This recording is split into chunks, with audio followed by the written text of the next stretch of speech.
produit, ça veut dire le dataset qui représente la table produit, c'est ça. Alors je clique ici par exemple, ici je clique là, je clique sur détail, je glisse. Automatiquement, la présentation des différents objets de mon dataset sera recopiée vers l'interface. Et après, je vais prendre, je vais ici, je peux mettre ça un petit peu en ordre.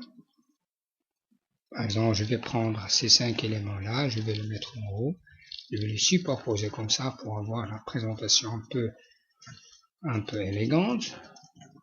Voilà, ici maintenant, j'essaie maintenant de faire descendre un petit peu. Ça, je crois que j'ai un champ de plus ici.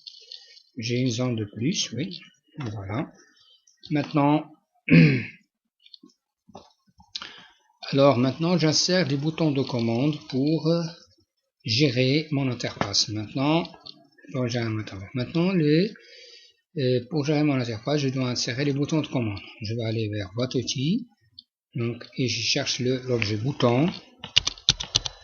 Les boutons, voilà, vous avez combien de boutons? 1, 2, 3, 4 pour le déplacement. Vous avez le bouton nouveau, enregistrer, et le bouton annuler.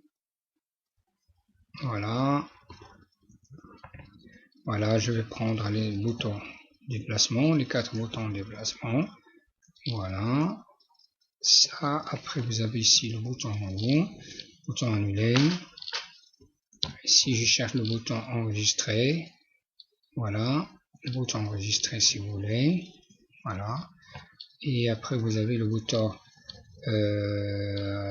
annuler. Bouton annuler. Voilà. Le bouton supprimer et le bouton fermer. Supprimer et fermer. Alors, le bouton supprimer et le bouton fermer. Alors, voilà. On va commencer par le bouton de déplacement. Je vais essayer tout simplement pour chaque bouton, je dois le nommer et changer son texte. Alors, on va commencer par le bouton premier. Je peux l'appeler BT premier. C'est BT premier. On a déjà fait ça en classe, dans des exercices. BT premier. Alors, le texte de bouton, je peux écrire, ça veut dire le texte de l'action de bouton. C'est premier, c'est-à-dire si je clique sur ce bouton, ça veut dire que je me suis automatiquement positionné vers le premier produit. Alors je peux le représenter sous forme d'un bouton graphique comme ça. Voilà, c'est premier. Voilà, j'utilise ici la barre verticale C2-6, CTRL R plus la touche 6 et le bouton inférieur. Après, je fais ici bouton précédent suivant. Donc, tout travail fait. Voilà. Pour chaque bouton, je dois le représenter et le nommer. Comme ça, pour arriver à cette interface-là. Vous avez premier, précédent, suivant, dernier, etc. Alors, après, on va commencer à la codage du bouton.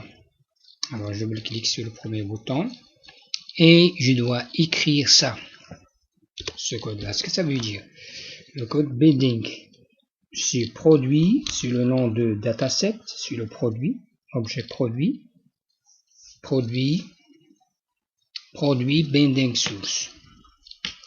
Voilà, produit binding source, ça veut dire l'objet binding source, l'objet binding source qui contient le produit.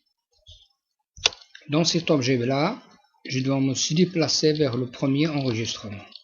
Donc ça veut dire produit binding source.move, on se déplace, .move, c'est un mot déplacement, c'est un ordre, move first. La même chose pour le bouton, regardez ici, je vais aller vers le concepteur, je clique sur le précédent, donc j'irai ici automatiquement produit binding source.move previews.